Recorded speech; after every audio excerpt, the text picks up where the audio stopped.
Hello and welcome to Walk the Pod, your daily walking show where I take my podcast for a walk because I don't have a dog. My name is Rachel Wheely, a human in the world, walking my local streets in southwest London, tempting you away from your desk for just 10 minutes to walk in nature and to pay attention to what's directly in front of you. This series 48, we are discussing creativity. Yesterday we spoke about creativity and imitation and how it's absolutely essential to imitate other people who can do what we're trying to do better than us. To start with, we can pretend we're not doing that, but that is kind of futile because inevitably we are. Today I want to talk about creativity and mastery, and a thing that Oliver Sacks wrote about, which I found quite interesting, about the paucity of genuine, unique creation in the world. Welcome to Walk the Pod.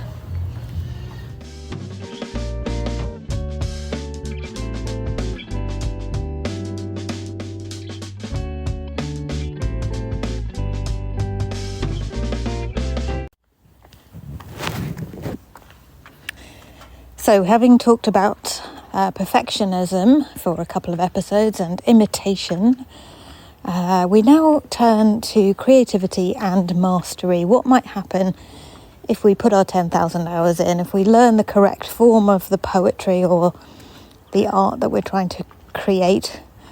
What then? Do we go on creating perfect and derivative pieces of art, or do we take a leap into the unknown in order to make something truly unique, a contribution to the genre we're working in, or maybe we create our own brand new genre, which brings to mind the definition of genius by Schopenhauer, which was talent is hitting a target no one else can hit. Genius is hitting a target no one else can see. I really like that. That struck me when I discovered it for the first time. And now I want to think about it in the context of creativity. Clearly we can't all be creative geniuses. Clearly genius is a very problematic word in itself. But the fact remains that lots and lots of people master their art, but very few create works which end up going down in history as masters, classics, etc. So I want to bring you the writing of Oliver Sacks on this topic.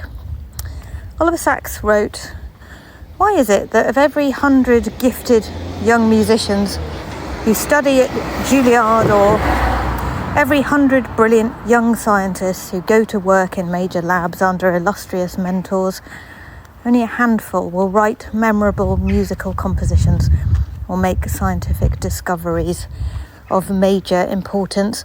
Are the majority, despite their gifts, lacking in some further creative spark?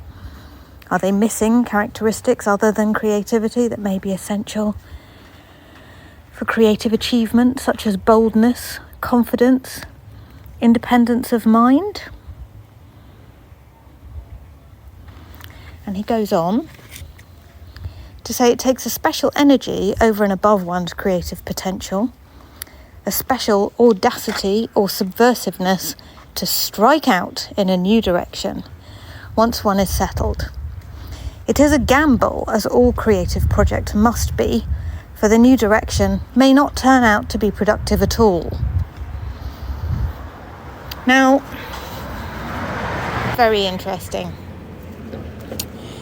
And of course that is one of the hardest things about creativity. If we want to do something creative, there is always the possibility of failure, whether that be in the eyes of other people or in our own eyes. And that puts us off doing it. So, no wonder most people feel safer making their creative work to a standard that other people who can create to that level would rate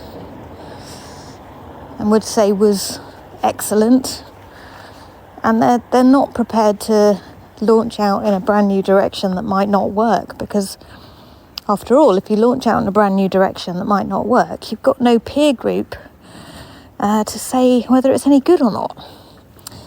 So hence I suppose why some creative geniuses were not even lauded as such in their own lifetime.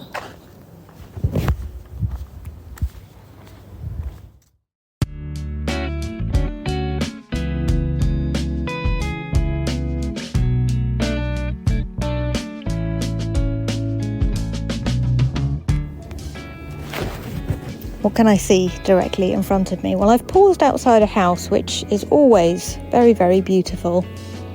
Has a bower of gorgeous green around the door with white flowers at the moment, but it goes all the way around the door in a way that's actually quite difficult to achieve. It must have taken years training it to go all the way around the door. And then out the front they've got some trees of sort of variegated holly, and some cornflowers and some beautiful plants with yellow flowers on. I can't tell exactly what they are. And it's all very, very lovely indeed. So I've also picked up a Please Take book. You know I'm a huge fan of the Please Take box, don't you, dear friends? If I walk past something that somebody's left outside their house, I find that very attractive, and it definitely appeals to the bit of my personality that is a prospector, an opportunist, to go, ooh, what's this? And the fact that it belongs to somebody who lives nearby means it's even more interesting. Somebody who shares some of the same geography as me found this valuable. Somebody's left a guidebook to Petworth House outside their home. Now, I don't know where Petworth House is.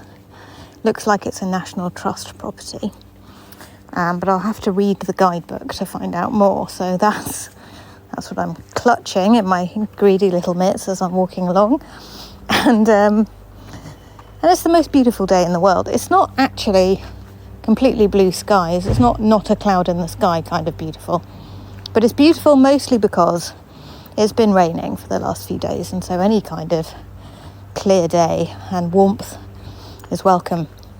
I'm looking up into the sky and seeing an enormous amount of cloud cover actually, but it's been much clearer earlier in the day, and the houses around here have gone to some lengths to have pretty flowers out the front, which is really lovely to see. It's also Flying Ant Day. We have one day in the UK where all the ants go and find a new home. They sprout wings, they fly off, and I believe they probably don't last very much beyond the point at which one of them finds somewhere for them to live.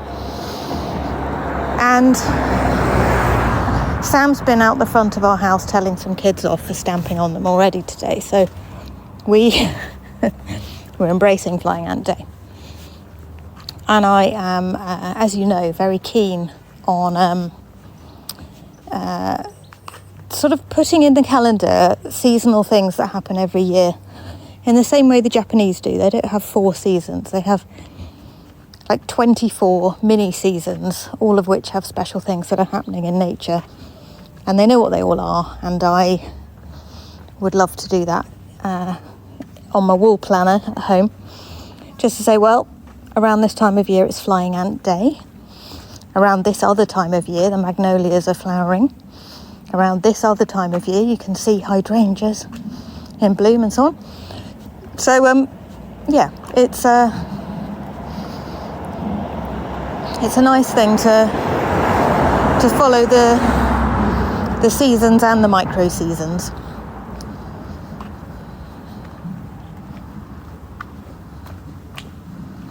As best we can. And I'm just pottering along. And I should mention, if you'd like to send me your thoughts on creativity or a walking report where you are, you can do that. Go to walkthepod.com. Press the button to leave a voice note for Walk the Pod. Leave me 90 seconds of your beautiful voice. Let me know what you're up to. And I can put it in the very next show. It's a really interesting idea that Oliver Sacks wrote down about how you've got to be slightly subversive and maybe rather discontent with the status quo to be a creative person, creative in a creating new things kind of a way. Because you've got to master your art and then still be dissatisfied. And that, I think, is something which is unusual.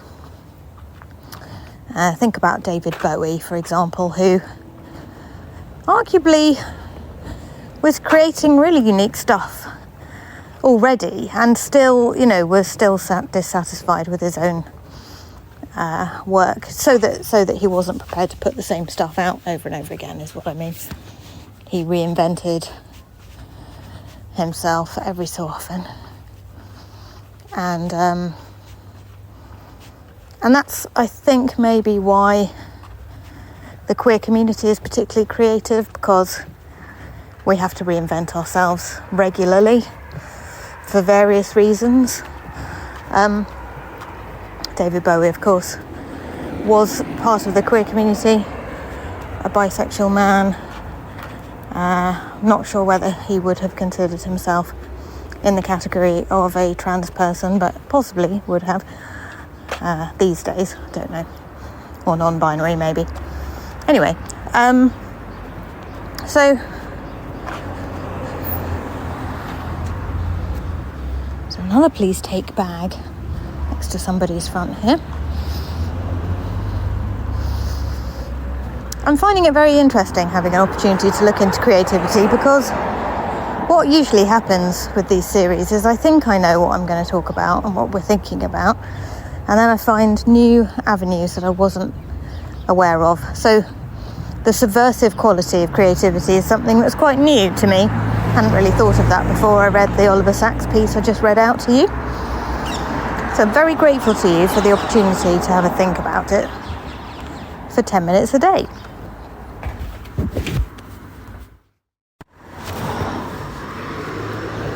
Thank you for walking with me, dear friends. It's been a delight to stretch my legs with you this lunchtime.